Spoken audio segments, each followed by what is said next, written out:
ఆచి చికెన్ మసాలా. పశ్చిమాసియాలో భీకర పోరు కొనసాగుతోంది. ఇజ్రాయెల్లోని కీలక ప్రాంతాలతో పాటు పశ్చిమాసియాలోని పలు అమెరికా సైనిక స్థావరాలను ఇరాన్ లక్ష్యంగా చేసుకుంది.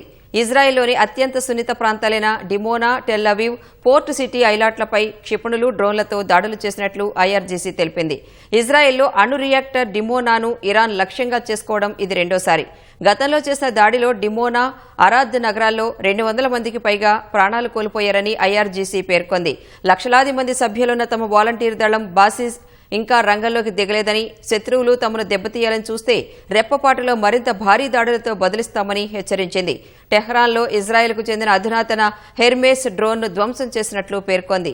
ఇరాన్ దాడుల్లో టెల్ అవీవ్లో పలువురు మృతి చెందినట్లు అంతర్జాతీయ మీడియా తెలిపింది.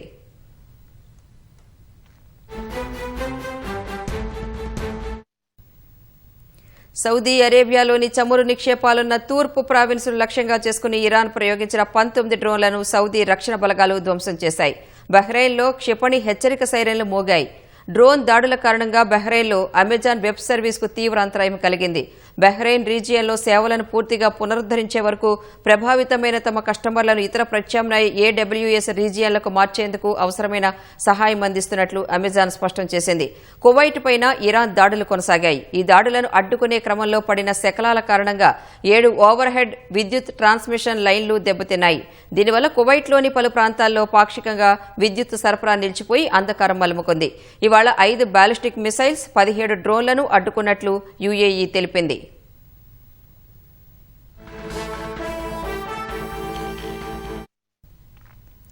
లెబనాన్ నుంచి హెజ్బొల్లా జరిపిన రాకెట్ దాడులతో ఇజ్రాయెల్లోని ఉత్తర ప్రాంతాలు మరోసారి దద్దరిల్లాయి. దీంతో హైఫా నగరంతో పాటు క్రాయోట్, ఏకర్ ప్రాంతాల్లో హెచ్చరిక సైరన్లు మోగాయి.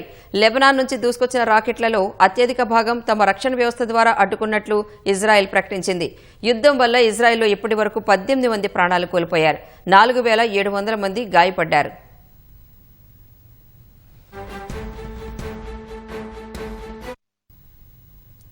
మరోవైపు ఇరాన్లోని డ్రోన్ మౌలిక సదుపాయాలు, క్షిపణి లాంచ్ ప్యాడ్లు, కీలక కేంద్రాలపై తాము దాడులు చేసినట్లు అమెరికా సెంట్రల్ కమాండ్ వెల్లడించింది. ఇందుకు సంబంధించిన వీడియోలను కూడా విడుదల చేసింది. ఇరాన్ రాజధాని టెహ్రాన్లోని మౌలిక సదుపాయాలతో పాటు ఇస్లామిక్ రెవల్యూషనరీ గార్డ్ కోర్ స్థావరాలపై దాడులు జరిపినట్లు ఇజ్రాయెల్ డిఫెన్స్ ఫోర్సెస్ తెలిపింది. ఇరాన్ రక్షణ మంత్రిత్వ శాఖకు చెందిన క్షిపణి తయారీ కేంద్రం, ఐఆర్జీసీకి చెందిన కుద్స్ ఫోర్స్ మిలిటరీ బేస్లను సైతం ధ్వంసం చేసినట్లు టైమ్స్ ఆఫ్ ఇజ్రాయెల్ నివేదించింది.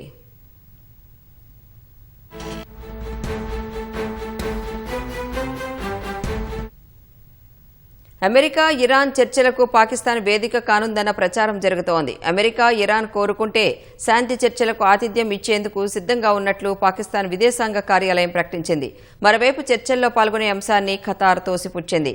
దేశ రక్షణపైనే దృష్టి పెట్టామని, చర్చలపై కాదని ఖతార్ తెలిపింది. ఈ యుద్దంలో ప్రాంతీయ భద్రతా వ్యవస్థ ధ్వంసమైందని పేర్కొంది. కాగా ఈ యుద్దంలో ఇప్పటి వరకు ఇరాన్లో 1500 మందికి పైగా మరణించారు. మృతుల్లో 208 మంది చిన్నారులు ఉన్నట్లు తెలిపింది. ఇజ్రాయెల్లో 15 మంది పౌరులు, అలాగే 13 మంది అమెరికా సైనికులు ప్రాణాలు కోల్పోయారు. వేలాది మంది అమెరికా మెరైన్లు శుక్రవారం నాటికి గల్ఫ్ ప్రాంతానికి చేరుకోనున్నాయి.